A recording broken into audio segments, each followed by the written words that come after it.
तेरा वचन मेरे पाँवों के लिए दीपक है और मेरे मार्ग का उजियाला है। तेरा वचन मेरे पाँवों के लिए दीपक है। पहला पाठ प्रकाशन ग्रंथ अध्याय 11 पद संख्या 19, अध्याय 12 पद संख्या 1 से 6, 10। तब स्वर्ग में ईश्वर का मंदिर खुल गया और मंदिर में ईश्वर के विधान की मंजूषा दिखाई पड़ी। बिजलियाँ, वाणियाँ एवं मेघ गर्जन उत्पन्न हुए, भूकंप हुआ और भारी ओलावृष्टि हुई। आकाश में एक महान चिन्ह दिखाई दिया। सूर्य का वस्त्र ओढ़े एक महिला दिखाई पड़ी। उसके पैरों तले चंद्रमा था और उसके सिर पर 12 नक्षत्रों का मुकुट। वह गर्भवती थी और प्रसव वेदना से पीड़ित होकर चिल्ला रही थी। तब आकाश में एक अन्य चिन्ह दिखाई पड़ा, लाल रंग का एक बहुत बड़ा पंखदार सर्प। उसके 7 सिर थे और हर एक सिर पर एक मुकुट था। उसकी पूंछ ने आकाश के 1/3 तारे बुहार कर पृथ्वी पर फेंक दिए। वह पंखदार सर्प प्रसव पीड़ित महिला के सामने खड़ा रहा, जिससे वह नवजात शिशु को निगल जाए। उस महिला ने एक पुत्र प्रसव किया जो लोह दंड से सब राष्ट्रों पर शासन करेगा। किसी ने उस शिशु को उठाकर ईश्वर और उसके सिंहासन तक पहुंचा दिया और वह महिला मरुभूमि की ओर भाग गई, जहां ईश्वर ने उसके लिए आश्रय तैयार करवाया था और उसे 1260 दिनों तक भोजन मिलने वाला था। मैंने स्वर्ग में किसी को ऊंचे स्वर से ये कहते सुना, अब हमारे ईश्वर की विजय, सामर्थ्य तथा राजत्व और उसके मसीह का अधिकार प्रकट हुआ है, क्योंकि हमारे भाइयों का वे अभियोक्ता नीचे गिरा दिया गया है, जो दिन रात ईश्वर के सामने उस पर अभियोग लगाया करता था। यह प्रभु की वाणी है। ईश्वर को धन्यवाद। भजन अनुवाक्य। प्रभु शीघ्र ही मेरी सहायता कर। राजकुमारियां आपकी कृपा पात्रों के साथ खड़ी हैं। ओफिर के स्वर्ण से विभूषित महारानी आपके दाहिने विराजमान है। अनुवाक्य। प्रभु शीघ्र ही मेरी सहायता कर। पुत्री इधर देखो और कान लगाकर सुनो। तुम अपने लोगों को और अपने पिता का घर भूल जाओ। अनुवाक्य। प्रभु शीघ्र ही मेरी सहायता कर। जिससे राजा तुम्हारे सौंदर्य की अभिलाषा करे, वे तुम्हारे स्वामी हैं, उन्हें दंडवत करो। अनुवाक्य। प्रभु शीघ्र ही मेरी सहायता कर। वे आनंद के गीत गाते हुए आ रही हैं और उल्लास के साथ राजमहल में प्रवेश करती हैं। अनुवाक्य। प्रभु शीघ्र ही मेरी सहायता कर।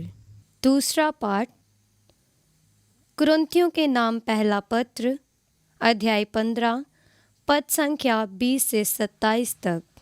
किंतु मसीह सचमुच मृतकों में से जी उठे, जो लोग मृत्यु में सो गए हैं, उनमें वह सबसे पहले जी उठे। चूँकि मृत्यु मनुष्य द्वारा आई थी, इसलिए मनुष्य द्वारा ही मृतकों का पुनरुत्थान हुआ है।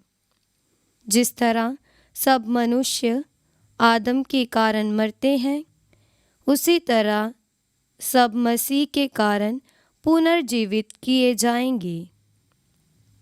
सब अपने कर्म के अनुसार सबसे पहले मसीह और बाद में उनके पुनरागमन के समय वे जो मसीह के बन गए हैं। जब मसीह बुराई की सब शक्तियों को नष्ट करने के बाद अपना राज्य पिता परमेश्वर को सौंप देंगे, तब अंत आ जाएगा, क्योंकि वह तब तक राज्य करेंगे जब तक वह अपने सब शत्रुओं को अपने पैरों तले ना डाल दें। सबों के अंत में नष्ट किया जाने वाला शत्रु है मृत्यु। धर्म ग्रंथ कहता है कि उसने सब कुछ उसके अधीन कर दिया है, किंतु जब वह कहता है कि सब कुछ उसके अधीन है, तो ये स्पष्ट है कि ईश्वर जिसने सब कुछ मसीह के अधीन किया है, इस सब कुछ में सम्मिलित नहीं है। ये प्रभु की वाणी है।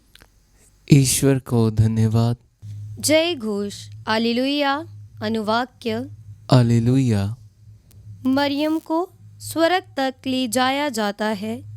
स्वर्गदूतों का एक समूह हर्षित होता है। अनुवाक्य। हालेलुया। पवित्र सुसमाचार संत लूकस के अनुसार अध्याय 1 पद संख्या 39 से 56 तक। उन दिनों मरियम पहाड़ी प्रदेश में यूदा के एक नगर के लिए शीघ्रता से चल पड़ी। उसने जकरियस के घर में प्रवेश कर एलिज़ाबेत का अभिवादन किया। ज्यों ही एलिज़ाबेत ने मरियम का अभिवादन सुना, बच्चा उसके गर्भ में उछल पड़ा और एलिज़ाबेत पवित्र आत्मा से परिपूर्ण हो गई। वे ऊंचे स्वर से बोल उठी, आप नारियों में धन्य हैं और धन्य है आपके गर्भ का फल। मुझे ये सौभाग्य कैसे प्राप्त हुआ कि मेरे प्रभु की माता मेरे पास आई, क्योंकि देखिए, ज्यों ही आपका प्रणाम मेरे कानों में पड़ा, बच्चा मेरे गर्भ में आनंद के मारे उछल पड़ा। और धन्य है आप जिन्होंने यह विश्वास किया कि प्रभु ने आपसे जो कहा वह पूरा हो जाएगा। तब मरियम बोल उठी, मेरी आत्मा प्रभु का गुणगान करती है, मेरा मन अपने मुक्तिदाता ईश्वर में आनंद मनाता है, क्योंकि उसने अपनी दीन दासी पर कृपा दृष्टि की है। अब से सब पीढ़ियाँ मुझे धन्य कहेंगी, क्योंकि सर्वशक्तिमान ने मेरे लिए महान कार्य किए हैं। पवित्र है उसका नाम। उसकी कृपा उसके श्रद्धालु भक्तों पर पीढ़ी दर पीढ़ी बनी रहती है। उसने अपना बाहुबल प्रदर्शित किया है। उसने घमंडियों को तितर बितर कर दिया है। उसने शक्तिशालियों को उनके आसनों से गिरा दिया और दीनों को महान बना दिया है। उसने दरिद्रों को संपन्न किया और धनियों को खाली हाथ लौटा दिया है। इब्राहिम और उनके वंश के प्रति अपनी चिरस्थायी दया को स्मरण कर उसने हमारे पूर्वजों के प्रति अपनी प्रतिज्ञा के अनुसार अपने दास इस्राएल की सुध ली है। लगभग 3 महीने एलिज़ाबेत के साथ रहकर मरियम अपने घर लौट गई। यह प्रभु का पवित्र सुसमाचार है। क्रिस्त की जय।